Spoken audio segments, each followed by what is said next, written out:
Hello students, good evening to all. Our today's topic is cash flow statement, chapter number 7, class plus 2, question number 18, cash flow from financial activities. From the following information, calculate cash flow from financial activities. हमारे पास balance sheet दी हुई है जिसमें हमारे पास liability side दी है और asset side दिए हैं। तो equity share capital, preference share capital, security premium, debenture और क्रेडिट साइड में इसमें जो दिए हुए हैं discount on issue of share, debentures and writer commission दिया है। एडिशनल इन्फॉर्मेशन दी है कि dividend on preference shares was paid और preference shares were redeemed 31st March 2010 at the premium of 5% which has been provided out of profit. New share and debenture are issued on 31st March 2010। तो इस प्रकार से जो है हमारे पास question दिया है। क्वेश्चन को आपने क्वेश्चन के अंदर हमें जो है जब हम इस क्वेश्चन को करेंगे तो हम इस क्वेश्चन के अंदर किस प्रकार से जो है डिवेंचर को इशू की शेयर को इशू किया जाएगा और किस प्रकार से प्रेफरेंस शेयर को रिडीम किया जाएगा क्वेश्चन करेंगे, जिससे आपको और अधिक क्लियर होगा। तो ये क्वेश्चन नंबर 18 करते हैं। क्वेश्चन नंबर 18 करते हैं तो किस प्रकार से जो है क्वेश्चन नंबर 18 में cash flow from financial activities, तो यहां लिखेंगे cash flow from financial activities particulars amount in rupees and amount in rupees, चाहे डायरेक्ट मेथड हो चाहे इनडायरेक्ट मेथड हो, दोनों में जो है इसको निकालने का एक ही विधि है। तो सबसे पहले हमारे पास दिया है proceed from issue of equity share capital, तो यहां लिखेंगे proceed from issue of equity share capital.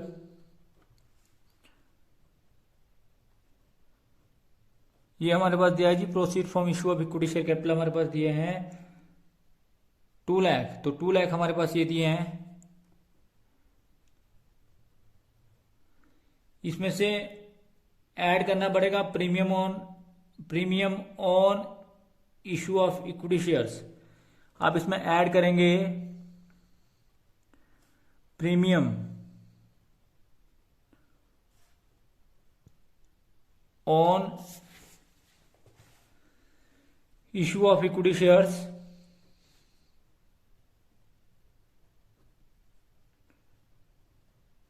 ये हमारे पास है जी 40,000 और इसमें से लेस करेंगे under writer commission on share, less under writer commission on issue of shares, और ये आपके पास दिया है 10,000। ये आपने माइनस करना है। तो 10,000 माइनस करने के बाद जो आपके पास proceed from issue of equity shares आया उसको आप आउटर कॉलम लिख देंगे 2,30,000। तो इस प्रकार से आपने इसको निकाला। जितनी भी एडजस्टमेंट इक्विटी शेयर कैपिटल से रिलेटेड थी वो भी आपने साथ साथ में करी, बड़ी डिटेल एक्सप्लेनेशन के साथ। उसके बाद आप सभी जानते हैं कि आप जो है proceed from issue of debenture, क्योंकि आपने डिवेंचर भी इशू किए, तो आप proceed from issue of debenture जितने के आपने इशू किए उसको आप इनर कॉलम में लिख लेंगे 1 लाख। लेस किया आपने इसमें जो डिस्काउंट दिया, आप इसमें से माइनस करेंगे, लेस करेंगे, जिसको आप लेस बोलते हैं, लेस करेंगे। आप इसमें से क्या करेंगे जी? Less discount on issue of debenture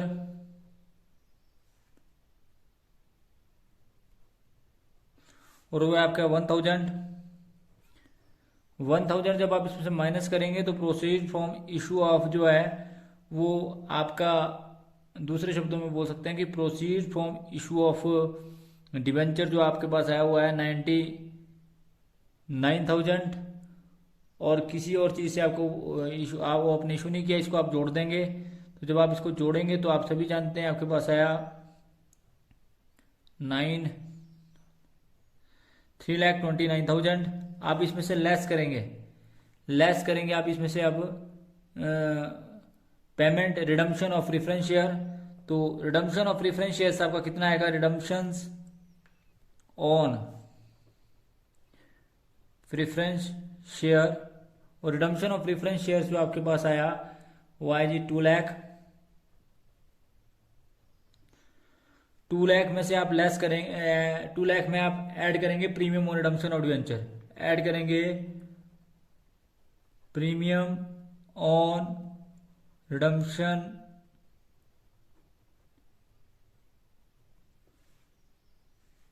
of preference share, और ये आपके पास है, इसका प्रीमियम है 5%, दैट मीन्स की 10,000। इन दोनों को आप जोड़ देंगे तो ये आपके पास आया 2,10,000। 2,10,000 आपके पास ये आ गया। ये आपने माइनस करना है, साथ में आपने माइनस करना है इसमें से, आप सभी जानते हैं interest paid on debenture, interest paid on debenture, और ये कितना आएगा 3 लाख का 12%, 3 लाख का 12% जो आपके पास आया वो आया जी 36,000। तो ये भी आपने माइनस करना है। उसके बाद आपने जो माइनस करना है वो करना है जी interest dividend paid on equity shares, आपने माइनस करना है dividend paid on equity shares. Dividend paid on equity shares है 7 लाख का 15%, 7 लाख इंटू 15%, दैट इज 1,05,000। उसके बाद आपने इसमें से माइनस करना है dividend paid on preference shares, less करना है आपने इसमें से dividend paid on preference share, और ये आपके पास आएगा, आप सभी जानते हैं कि 5 लाख का 15%, 5 लाख का 15%, और ये आपके पास आया 5 लाख का 15% जब आपने निकाला इसमें तो ये आपके पास आया 75,000।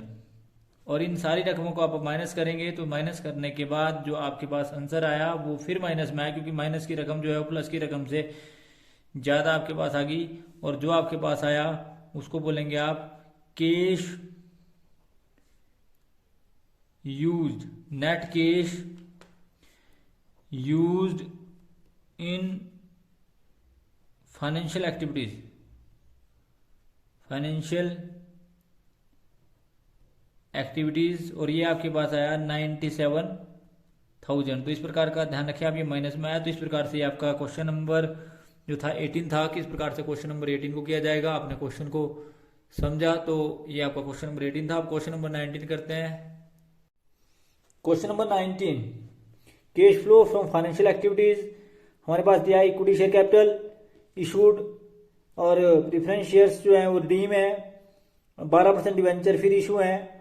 एडिशनल इन्फॉर्मेशन दी है कि equity share were issued at a premium of 10%, 15% preference share were redeem at a premium of 5%, 12% debenture were issued at a discount of 2%, interim dividend paid on equity shares rupees 1,20,000, dividend paid on all preference share 96,000, underwriter commission on equity share of rupees 15,000, and issue interest on debenture is paid 42,000. Calculate cash flow from financial activities. तो ये question number आप जब 19 करेंगे उससे आपको रति clear होगा। तो question number 19 करते हैं जिससे आपको रति क्लियर होगा।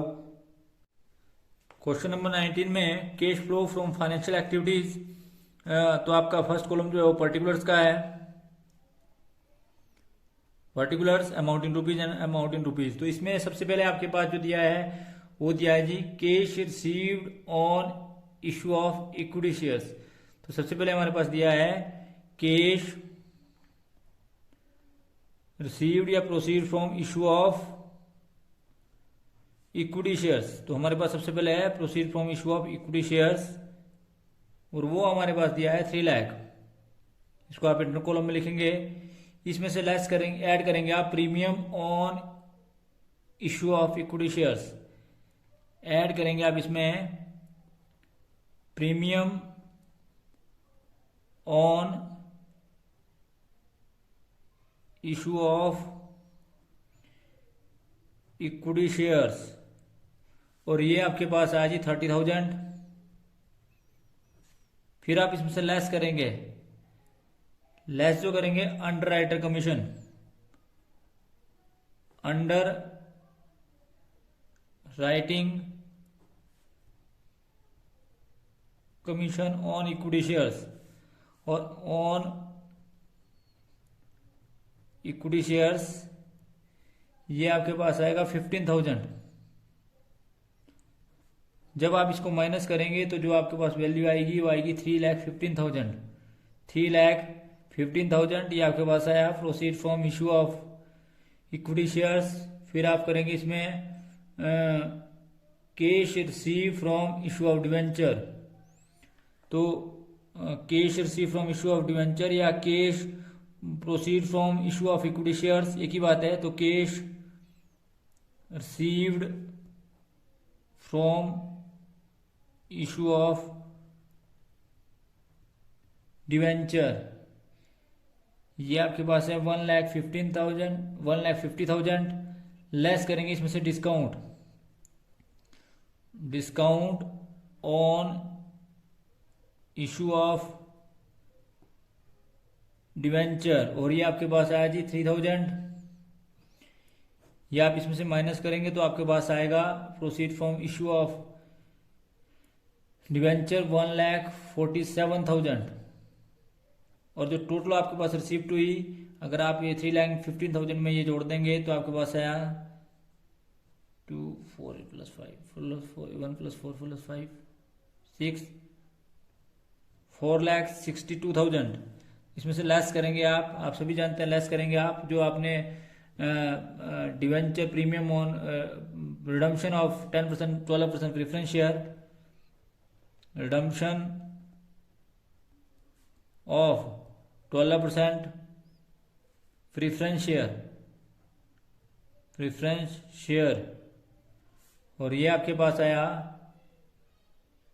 3 लाख। ऐड करेंगे premium on redemption of preference share, इसमें से लेस करेंगे, मतलब इसमें जो है आप लेस ऐड करते हैं, इसी का ऐड करते हैं आप इसमें क्या जी प्रीमियम, ये सब चीज़ें माइनस करनी है, परंतु यहाँ premium on redemption of debenture 3 lakh minus का, ये भी आपका 15,000 भी माइनस का, तो ये आपके पास टोटल जो हुआ वो आया 3,15,000। ये आपने माइनस करना है 3,15,000 क्योंकि रिडम्पशन है। उसके बाद interest paid on old debenture, interest paid on old debenture,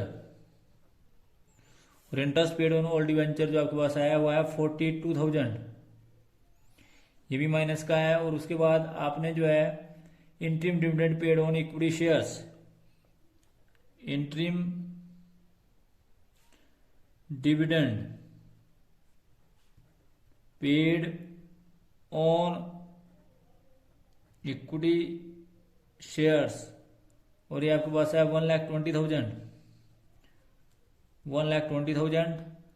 और dividend paid on old preference shares, dividend paid on old preference shares, और ये आपके पास आया 96,000। उसके साथ साथ जो आपके पास आया net cash used in financial activities, जो आपके पास आया वो है net cash used in financial activities, और ये आपके पास जो आया वो आया जी 1,11,000। तो इस प्रकार से ये आपके पास आया net cash used in financial activities. तो किस प्रकार से आपने इसको निकाला, तो ये था जी आपका क्वेश्चन नंबर 19 जिसको आपने देखा, तो ये किस प्रकार से cash flow from financial activities निकाला। अगला क्वेश्चन करते हैं question number 20। Question number 20 cash from investing and financial activities. तो from the following information calculate cash flow from investing and financial activities. हमारे पास पर्टिकुलर्स दिए हैं, ओपनिंग बैलेंस दिया और क्लोजिंग बैलेंस दिया है। Machinery at cost, accumulated depreciation का ओपनिंग और क्लोजिंग बैलेंस, मशीनरी का भी ओपनिंग और क्लोजिंग बैलेंस दिया है। Capital loan from IDBI। During the year आपके पास एडिशनल इन्फॉर्मेशन दी है कि during the year machinery costing rupees 1 lakh sold at 60,000 profit, depreciation on machinery was charge during the year is rupees 1 lakh. तो किस प्रकार से जो है इसमें cash from investing activities and financial activities को कैलकुलेट किया जाएगा। क्वेश्चन नंबर 20 करेंगे जिससे आपको अधिक क्लियर होगा। तो क्वेश्चन नंबर 20 भी करते हैं, जिसमें हमें इन्वेस्टमेंट एक्टिविटीज के साथ साथ फाइनेंशियल एक्टिविटीज को एक साथ जो है कैलकुलेट करना है। क्वेश्चन नंबर 20 में cash flow from investing and financial activities particular amount in rupees and amount in rupees. तो हम सबसे पहले इस क्वेश्चन को करने से पहले हमें जो है दो अकाउंट बनाने पड़ेंगे, एक मशीनरी अकाउंट और दूसरा एक्यूमुलेटेड डेप्रिसिएशन अकाउंट। तो मशीनरी अकाउंट का ओपनिंग बैलेंस आपके पास दिया है, टू बैलेंस ब्रोट डाउन। सबसे पहले आप लिखेंगे यहाँ पर टू बैलेंस ब्रोट डाउन और ओपनिंग बैलेंस आपके पास मशीनरी का दिया हुआ है 2 लाख। और जो क्लोजिंग बैलेंस दिया हुआ है वो दिया है जी बाय बैलेंस, जिसको आप बोल सकते हैं बाय बैलेंस कैरी डाउन, क्योंकि क्लोजिंग बैलेंस जो है वो क्रेडिट होता है। तो आपके पास इसमें बैलेंस क्लोजिंग बैलेंस दिया है 3,90,000। इसी प्रकार से एक्यूमुलेटेड डेप्रिसिएशन का क्रेडिट बैलेंस होता है, तो यहाँ लिखेंगे by balance brought down. Opening balance आपके पास दिया हुआ है, ओपनिंग बैलेंस दिया है 1,20,000 और क्रेडिट बैलेंस दिया हुआ है टू बैलेंस ब्रोट डाउन, जिसको आप बोल सकते हैं closing balance, to balance brought carry down. और टू बैलेंस कैरी डाउन आपके पास दिया है 2 लाख। ये बोलता है कि ड्यूरिंग द ईयर जो आपने डेप्रिसिएशन लगाया हुआ है 1 लाख, तो यहाँ लिखेंगे बाय डेप्रिसिएशन और ये आपके पास आएगा 1 लाख। और जब आप इसका टोटल करेंगे तो यू विल फाइंड, जब आप टोटल करेंगे इसका तो आप देखेंगे कि तो क्रेडिट साइड का टोटल जो है डेबिट साइड के टोटल से ज्यादा आया और ये आपके पास आया 2,20,000। 2,20,000 में से 2 लाख घटाएंगे तो जो 2,20,000 में से 2 लाख घटाने के बाद जो आपके पास आया वो आया टू मशीनरी, जो आपका मशीनरी अकाउंट में ट्रांसफर होगा, जो बैलेंसिंग फिगर होगा। मशीनरी अकाउंट जो आपका बैलेंसिंग फिगर आया और ये आपके पास आया 20,000। इस 20,000 को यहां से यहां ले जाएंगे, यहां पर लिखेंगे by accumulated depreciation account, by accumulated depreciation account 20,000। उसके बाद आप सभी जानते हैं कि आपने इस मशीनरी को बेचा और जो बेचा आपने वो आप सभी जानते हैं कैसे बेचा। देखो 1 लाख की आपके पास चीज थी, उसमें आपने 20% डेप्रिसिएशन आया, घटा दिया और उसको प्लस करने के बाद आपने 60,000 प्रॉफिट पे बेचा, 60,000 आपने प्रॉफिट पे बेचा। तो इसका मतलब है कि इसको आपने बेचा होगा रुपीज 1,40,000 में। तो इस प्रकार से इसकी वैल्यू को निकाला कि देखो 1 लाख की चीज थी, उसमें 20,000 डेप्रिसिएशन लगा जो यहां से आपने निकाला और प्लस 60% जो है प्रॉफिट 60,000 प्रॉफिट भी बेचा, तो दैट मीन्स कि 1,40,000 का बेचा।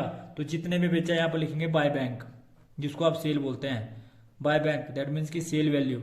और ये आपके पास है 1,40,000।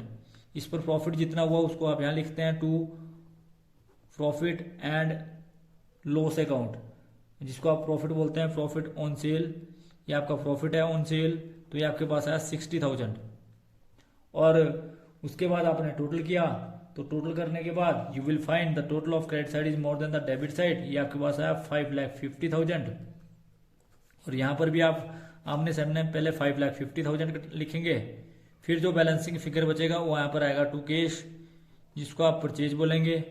और ये आपके पास आया क्लियर सी कि ये आपका बैलेंसिंग फिगर आया। और ये अमाउंट जो आपके पास आया वो आया 2,90,000, 2,90,000। तो आपका आमने सामने बराबर आ गया, तो 2,90,000 आया। उसके बाद आप जो है यहाँ पर इनको डिफरेंट एक्टिविटीज के अंदर लिखेंगे। तो सबसे पहले आप यहाँ लिखेंगे ए, जिसमें हम लिखेंगे कैश फ्लो, जो आपकी ऑपरेटिंग एक्टिविटीज है, जिसमें हमने cash flow from investing activities पहले निकालनी है। तो हमने इन्वेस्टमेंट एक्टिविटीज और फाइनेंशियल एक्टिविटीज निकालनी है। तो पहले proceed from sale of machinery, proceed from sale of machinery जो हमारे पास यहाँ आया था 1,40,000, ये हमारे पास 1,40,000 आया। इसमें से लेस करेंगे आप, लेस क्या करेंगे, purchase of machinery, purchase of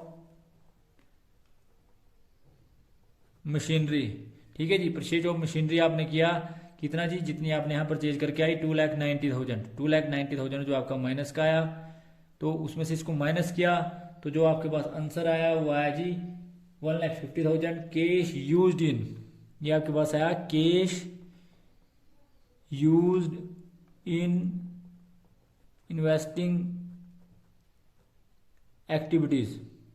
cash used in investing activities आपके पास आया 1,50,000, तो ये आपने निकाल दिया जी cash used in investing activity, जो माइनस का आया, और इस प्रकार से आपने cash use in investing activities निकाली। अब हमने निकालनी है cash flow from financial activities, जिसको आप बी बोलेंगे। यहाँ पर ये ए और बी हमने दोनों अलग अलग निकालनी है, तो हमने अब निकालनी है cash flow from financial activities. तो क्या हमारे पास आई, तो सबसे पहले हमने लिखा है यहाँ पर कि कैपिटल जो है इश्यू ऑफ शेयर कैपिटल, या जिसको आप बोल सकते हैं कि हाँ proceed from issue of share capital. तो यहाँ पर आया proceed from issue of share capital, जो आपने 15 लाख में से 10 लाख तक घटाया, तो आपके पास यानी कि 5 लाख आया, ये आपके पास 5 लाख आया। और आपने इसमें से लेस किया, क्या लेस किया जी, लेस किया आपने अगर कोई पेमेंट करी, रिडम्पशन करी लोन की, तो आपने लोन की पेमेंट करी यहाँ पे, तो लेस करेंगे पेमेंट ऑफ लोन, तो आपने फ्रॉम किससे लिया था जी, IDBI, दैट मीन्स की ये आपके पास है 3,25,000।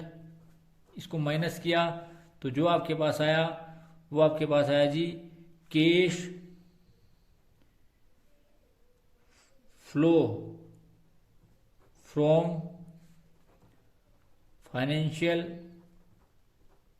एक्टिविटी, दैट इज बी, और ये आपके पास है 1,75,000, 3,25,000, 3 लाख, ये आपके पास 1 लाख, एक मिनट, हाँ ये आपके पास यहाँ पर दिया हुआ था, यहाँ ध्यान रखें पेमेंट जो हुई है वो 1,75,000 हुई, क्योंकि यहाँ ध्यान रखें आपकी 5 लाख का जो है 3,25,000 रहा, तो इसका मतलब है 1,75,000 की आपने पेमेंट करी, और जो आपके पास बैलेंसिंग फिगर बचा हुआ है 3,25,000, दैट मीन्स की cash flow from financial activities. तो इस प्रकार से ये प्लस में आया, तो ये आपका cash flow from financial activities था। तो क्वेश्चन नंबर आपने देखा कि किस प्रकार से क्वेश्चन नंबर जो है आपका वो आपका 20 हमने किया। तो अब अभी तक हमने डिफरेंट एक्टिविटीज से किस प्रकार से जो है क्वेश्चन निकाले जाते हैं, चाहे वो cash flow from operating activities था, या cash flow from investing activities, या cash flow from financial activities, वो अलग अलग करिए। अब अगले जितने भी प्रैक्टिकल करेंगे हम, वो कैश फ्लो स्टेटमेंट का पूरा क्वेश्चन किस प्रकार से किया जाता है, जिसमें ये एक्टिविटीज तो आती है, साथ में cash flow from operating activities, investing activities और फाइनेंशियल एक्टिविटीज के साथ कैश और कैश इक्विवेलेंट के आइटम को भी दिखाया जाएगा। तो thanks for watching the video, please like, comment and subscribe my channel and press bell icon for next notification. Thank you.